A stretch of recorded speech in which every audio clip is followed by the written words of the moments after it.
Mexican হিদে plant, এর অপর নাম ফলস হিদে প্ল্যান্ট। এর আরও অনেক নাম রয়েছে। এই গাছটির মূল আকর্ষণ হলো এর ছোট্ট ছোট্ট বেগুনি ফুলগুলো, যেটা দেখতে ভীষণ সুন্দর লাগে।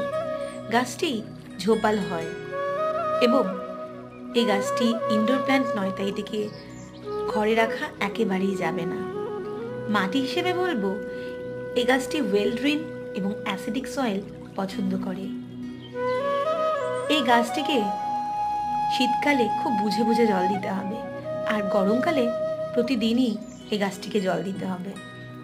এটিকে আমরা কন্টেনারেও বসাতে পারি, আবার হ্যাঙ্গিং টবেও দিতে পারি। এই গাছটি কি তোমাদের কারোর বাড়িতে আছে? থাকলে কমেন্টে জানিও। ধন্যবাদ।